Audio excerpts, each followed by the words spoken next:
Hey guys, this is Speed Tiger, welcome back to my channel. और आज की इस वीडियो में हम बात करने वाले हैं dark in the list Punisher. और आज इस एपिसोड को स्टार्ट करने से मैं आपको पहले ही बताता चलूं कि अगर आप बच्चे हैं और 18 से कम हैं तो प्लीज़ इस वीडियो को नहीं देखिएगा। इससे तो खतरनाक, दमदार और खूनदार वीडियो आपने आज तक मेरे चैनल पे नहीं देखी होगी। इस वीडियो के अंदर इतना ज़्यादा वायलेंस है कि आपका दिमाग बिल्कुल घूम के रह जाएगा। और सबसे ज़्यादा मज़ेदार द लिस्ट की सीरीज़ के अंदर यही वो एपिसोड है जिसका मैं बेसब्री से इंतजार कर रहा था आप लोग के साथ शेयर करने के लिए। तो थोड़ी सी बैक हिस्ट्री आपको देते चलूँ पनिशर के हवाले से कि पनिशर जो है बेसिकली डार्क एंड के अंदर एक एक्टिव मेंबर था और उसकी भी एक अलग से सीरीज़ थी, लेकिन मैंने अपने चैनल के ऊपर शेयर नहीं करी क्योंकि वो काफ़ी ज़्यादा स्लो थी और इतनी ज़्यादा इंपॉर्टेंट नहीं थी इस पूरे के पूरे डार्क गेन के हवाले से, क्योंकि उसका अपना ही एक आर्क चल रहा था। तो बेसिकली मैं शॉर्ट करके आपको बता देता हूँ कि हो क्या रहा था। जब ऑसबॉर्न यहाँ पे जो है डार्क गेन के अंदर सबका राजा बन गया था, हर चीज़ का उसके ऊपर उसने काबू कर लिया था, तो फ्रैंक कैसल को भी ये बात बिल्कुल पसंद नहीं आई थी जैसे दूसरे हीरोज़ को नहीं आई, और वो भी जो है ऑसबॉर्न के पीछे लग गया था उसको मारने के लिए। लेकिन ऑसबॉर्न ने इसको पीछे जो है द हुड की पूरी गैंग लगा दी थी और द हुड के लोगों ने उसका काफ़ी ज़्यादा नुकसान भी किया, लेकिन फ्रैंक किसी तरह से बचता आया है। और इसी वजह से नॉर्मन की लिस्ट के अंदर जो है फ्रैंक का नाम आ गया था ताकि उसको काम तमाम करके वो अपनी जान छुड़वा सके। तो बेसिकली आज की इस वीडियो में हम यही देखेंगे कि किस तरह से नॉर्मन ऑसबॉर्न जो है फ्रैंक का काम तमाम करता है और पनिशर से अपनी जान छुड़वाता है। सो गाइस, अगर आपने मेरे चैनल को अभी तक सब्सक्राइब नहीं किया है तो मेरी सिर्फ आपसे एक ही रिक्वेस्ट है कि इस तरह की और ऑसम सीरीज देखने के लिए मेरे चैनल को सब्सक्राइब जरूर कीजिएगा। चलिए इस वीडियो को स्टार्ट करते हैं।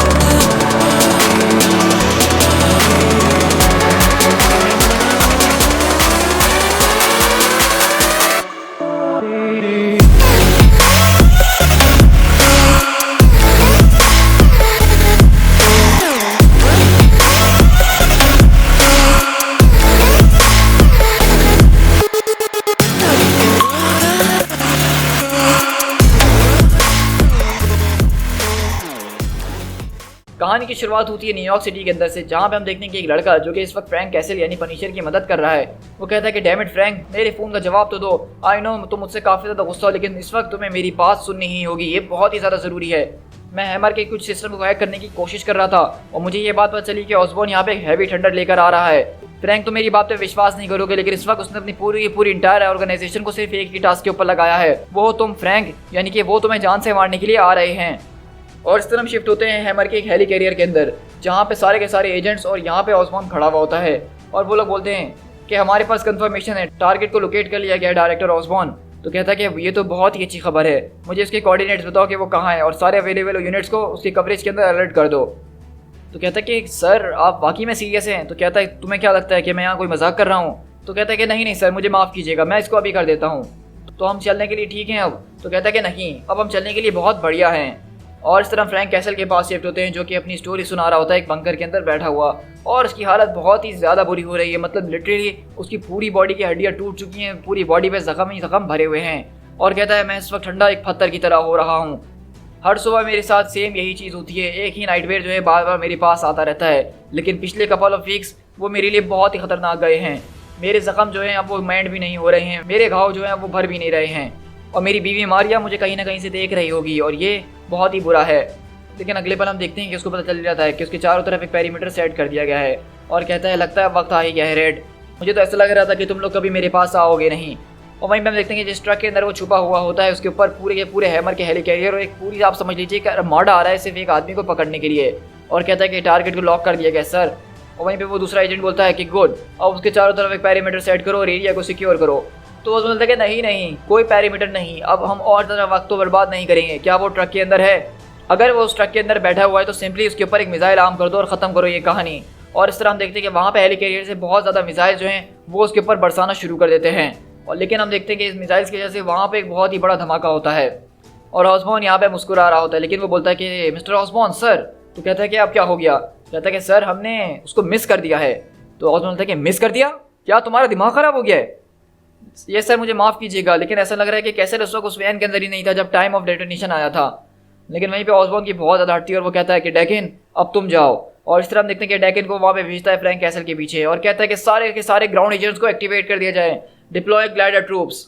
हर एक आदमी जिसके पास इस वक्त रिसोर्स है वो उस चीज़ के ऊपर लग जाएगा। आज की प्रायोरिटी कोई और नहीं बल्कि पनिशर को जान से मारना है। और आप देख सकते हैं कि यहाँ पे एक पनिशर के लिए उसने पूरी की पूरी हैमर एजेंसी के लोगों को उसके पीछे लगा दिया है और साथ में डैकन को भी छोड़ दिया है। तो आप देख रहे हैं कि ये मामला कितना ही ज़्यादा सीरियस हो गया है। और वहीं पे फ्रैंक कैसल बोलता है ये मेरे पास आखिरी पिम पार्टिकल बचा हुआ था, काफ़ी ज़्यादा ज़बरदस्त चीज़ है। और इस हम देखते हैं कि यहाँ पे उसने पिम पार्टिकल का इस्तेमाल करा था छोटा होने के लिए और इसी वजह से वो उस धमाके से बच पाया है। और कहता है कि मैं जानता हूँ कि जब पिम को ये बात पता चलेगी तो वो काफ़ी इरिटेटेड होगा, लेकिन मैं उसको बाद में एक थैंक यू कार्ड भिजवा दूंगा। और वहीं पे हम देखते हैं कि वो बच्चा जो कि फ्रैंक को ढूंढ रहा होता है वो कहता है कि वो फ्रैंक जीसीस आखिरकार मैंने तुम्हें ढूंढ ही लिया, तुम यहाँ से कहाँ जा रहे हो, तुम्हें तो छुपना होगा, तुम्हारे पीछे उन लोगों ने 4 हेली कैरियर्स लगा दे, क्या तुम्हें इस बात पे विश्वास हो रहा है, वो तुम्हें ढूंढ रहे हैं हर जगह फ्रैंक। और वहीं पे हम देखते हैं कि फ्रैंक जो है उसको पकड़ता है और एक कचरे के डब्बे के अंदर बंद कर देता है और कहता है कि तुम्हें यहाँ पे नहीं आना चाहिए था, क्योंकि पीछे हम देखते हैं कि उसका एजेंट पीछे करते हुए यहाँ पे आ रहे होते हैं। हमने उसको देख लिया है, वो हमारे कांटेक्ट के अंदर है। और यहीं से हम देखते हैं कि वो यहाँ से भागना शुरू करता है और कहता है कि ये लोग ब्रेनलेस फेडरल गूंज हैं, मैं इनका कर भी क्या सकता हूँ, लेकिन क्या करूँ, ये सिर्फ अपनी ड्यूटी निभा रहे हैं, तो इसलिए मुझे इनके ऊपर सिर्फ नॉन लीथल फोर्सेस का इस्तेमाल करना होगा। और इस तरह हम देखते हैं कि वहाँ पे पनिशर अपने एक हंटर टाइप की चीज़ निकालता है जिसके जरिए वो वहाँ पे उनको बांध देता है रस्सी से और वो सारे के सारे ग्लाइडर से नीचे गिर जाते हैं। और हम देखते हैं कि कैसल जो है यहाँ पे उनको डॉज देते हुए सीवर्स के अंदर कूद रहा होता है और कहता है कि तुम अपने आप को जैसा भी ड्रेस करने की कोशिश कर लो, तुम हो रहोगे वही जो तुम हो, रेड में तुम्हारे लिए आ रहा हूँ और अब ऐसी कोई चीज़ नहीं है जो मुझे तुमसे रोक सकती है। वहीं पे हम फ्रैंक कैसल को देखते हैं कि वो गटर के अंदर कूदता है, लेकिन वो एजेंट उसके पीछे बहुत ज़्यादा बॉम्ब फेंक देते हैं जिससे एक ज़ोरदार धमाका होता है और कैसल वहाँ पे गिर जाता है और कहता है मेरा लेग वो टूट चुका है, बिल्कुल यूजलेस हो चुका है, अब मैं ज़्यादा वजन उठा नहीं पा रहा हूँ, लेकिन अब इससे कोई फ़र्क नहीं पड़ता है, पूरे के पूरे गटर का पानी मेरी जो है पैरों के अंदर भर चुका है, मेरे जख्म उससे भर गए हैं, मे भी इससे मेरे इम्यून सिस्टम जो है और ज़्यादा स्ट्रेंथन हो जाए।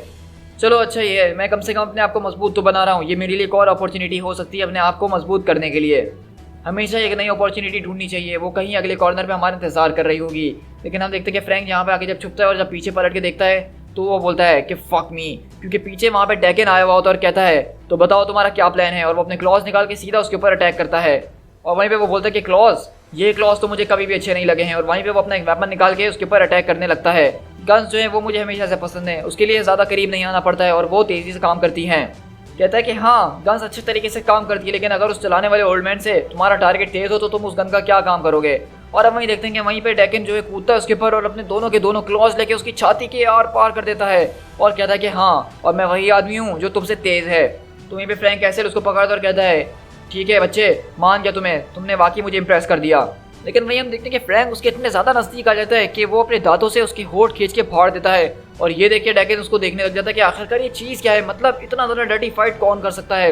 और वहीं पर अगले पल हम देखते हैं पनिशर अपनी गन से उसको हिट करता है और उसकी छाती में सुराख हो जाता है। और वो जब वहाँ पे गिरता है तो पनिशर रुकता नहीं है, उसको दोबारा अटैक करने लग जाता है अपनी गन से और कहता है कि ऑसबॉर्न को मेरे पीछे किसी रियल डील को भेजना चाहिए था, तुम जैसे बच्चे को मेरे पीछे भेजा, यकीन नहीं हो रहा है, तुम्हारे चक्कर में मैंने अपना घर बर्बाद कर दिया है।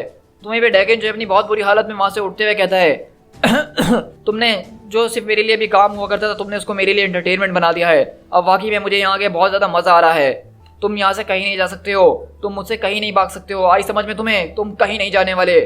और वहीं से हम देखते हैं कि कैसल जो है इस गटर से बाहर निकल रहा होता है ऊपर की तरफ, तो कहता है कि नहीं ऊपर क्यों जा रहे हो ब्रदर, ऊपर तुम्हारे लिए कुछ भी नहीं है, ऊपर सिर्फ बहुत सारी फौज खड़ी है जो कि तुम्हें देखते ही जान से मार देगी, लेकिन यहाँ नीचे यहाँ सिर्फ मैं और तुम होंगे। तो ठीक है, इसका मतलब ये है कि तुम्हें बाहर जाना है कैसल, तो ठीक है मैं तुम्हारे पीछे आता हूँ, ट्रस्ट मी तुम नीचे आ जाओ, मैं तुम्हें एक आसान मौत दे दूंगा, ऊपर जाने की कोशिश ना करो। लेकिन हम देखते हैं कि जब डैकन उसका पीछे करते हुए चढ़ रहा होता है सीढ़ी के ऊपर, तो वहीं पे पनिशर उसके पीछे एक बॉम्ब फेंकता है और अगले पल उस गटर के अंदर एक जोरदार धमाका होता है और कैसल वहां से बाहर निकलता है कि मेरी अब बहुत बुरी हालत हो चुकी है, मैं अपने होश खोने वाला हूँ, मेरे पैर के अंदर गटर का पानी भर चुका है, सेप्टिक जो है वो बहुत तेजी से फैल रहा है, मेरे पास अब ज़्यादा टाइम नहीं बचा है। और हम देखते हैं कि जब वो यहाँ बाहर आके खड़ा होता है तो उसको चारों तरफ से जो है हैमर के एजेंट से घेर लिया होता है और कहते हैं कि वो हमारी रेंज के अंदर है और टर्मिनेट करने के लिए तैयार है हम। लेकिन वहीं पे कैसल अपनी जो है एक छोटी सी गन निकालता है बैकपैक के अंदर से और कहता है कि मुझे अब ज़्यादा वक्त की ज़रूरत भी नहीं है।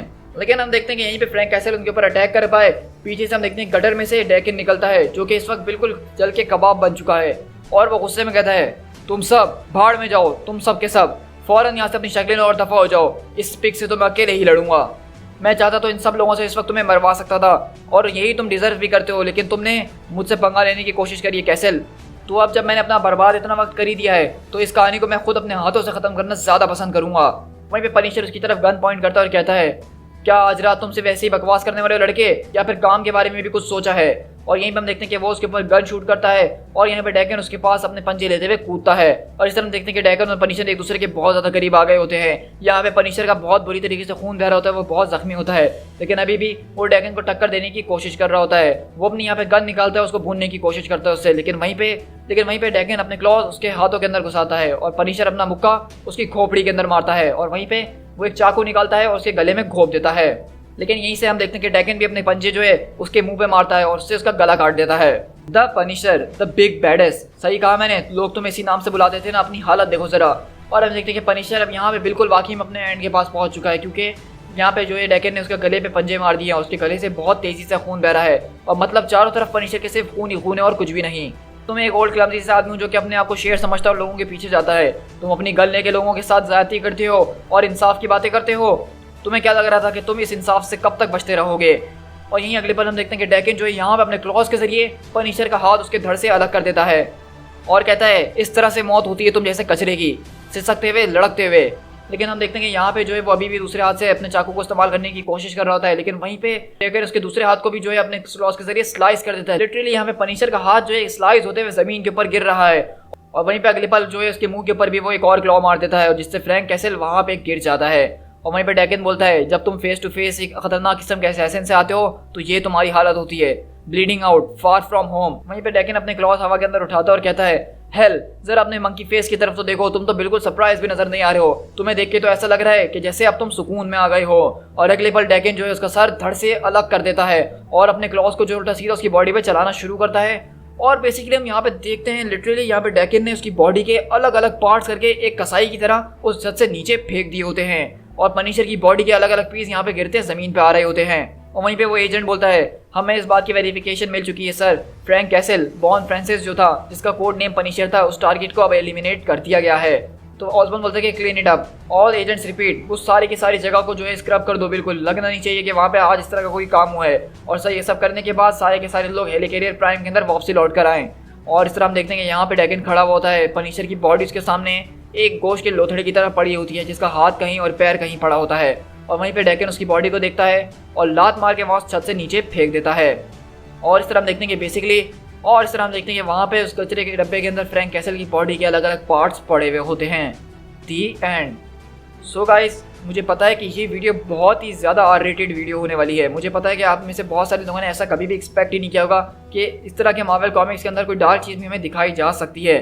लेकिन डार्क रेन के अंदर लिटरली जो सबसे ज़्यादा डार्केस्ट टॉपिक आज तक हमें देखने को मिला है वो यही था, जहाँ पे हमने पहली बार देखा है कि किसी डार्क एवेंजर्स के मेंबर ने लिटरली किसी की जान ले ली हो और इतने बुरी तरीके से मैं सोच भी नहीं सकता था। इस कॉमिक को पहली बार जब मैंने पढ़ा था तो मैं बिल्कुल शॉक के अंदर रह गया था ये देख के कि पनिशर की मौत हो गई है और डैकन ने उसको इतने बुरे तरीके से मारा है कि उसके गोश्त के टुकड़े बना के अलग अलग हिस्सों में फेंक दिए हैं। तो अभी के लिए आपको बताना चाहूंगा कि नॉर्मन ऑसबॉर्न की लिस्ट के अंदर ये पहला नाम था जिसको उसने लिटरली जो उसने सोचा था वैसा ही किया है। मतलब वो पनिशर को मारना चाहता था और उसने पनिशर को जान से मार भी दिया है।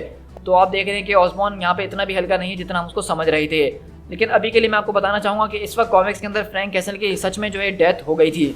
अब आपको पता है कि डेथ्स कॉमिक के अंदर एक परमानेंट चीज़ नहीं होती है। फ्रैंक कैसल बाद में लौट के ज़रूर आएगा और वो हम अलग स्टोरी के अंदर देखेंगे। लेकिन अभी के लिए पनिशर का काम तमाम यहाँ पे सच में हो चुका है। सो गाइस, आई होप कि आपको ये वीडियो बहुत ज़्यादा पसंद आई होगी। तो इस वीडियो को लाइक करिएगा और इस वीडियो के इतना ज़्यादा यूनिक और अलग होने की वजह से मैं उसके ऊपर एक लाइक टारगेट रख रहा हूँ जो कि 450 लाइक्स का होगा। आई होप कि आप लोग इस टारगेट को एक ही दिन में पूरा कर देंगे क्योंकि ये वीडियो बहुत ज़्यादा औसम है। और आप मुझे कमेंट करके बताइएगा कि आपको ये वीडियो कैसी लगी और मुझे आप कमेंट में ये बताइएगा कि इस तरह की खतरनाक किस्म की और वायलेंट से भरी हुई सीरीज़ जो पनिशर के हवाले से होंगी क्या आप मेरे चैनल पर फ्यूचर में देखना पसंद करेंगे। अगर आप लोग इस तरह की सीरीज़ देखना चाहते हैं तो मुझे कमेंट करके ज़रूर बताइएगा। सो गाइस, जाने से पहले इस वीडियो को ज़रूर अपने दोस्तों के साथ शेयर कीजिएगा ताकि वो भी मार्वल का एक डार्क साइड देख सके, क्योंकि लोग कंप्लेन करते हैं कि मार्वल के अंदर डार्क कॉमिक्स बिल्कुल भी नहीं होते हैं जिस तरह डीसी के अंदर होते हैं। तो ये बात उनके मुंह पे जाके एक चमाटे की तरह होगी और ये प्रूफ करती है कि मार्वल के अंदर भी डार्क से डार्केस्ट मूवमेंट भी हमें दिखाई जाती हैं। सो गाइस, जाने से पहले मेरे चैनल को सब्सक्राइब जरूर कीजिएगा अगर आपने अभी तक नहीं किया है। वैसे तो पूरी उम्मीद है कि इस वीडियो को देखने के बाद आप चैनल को सब्सक्राइब खुद से कर ही देंगे।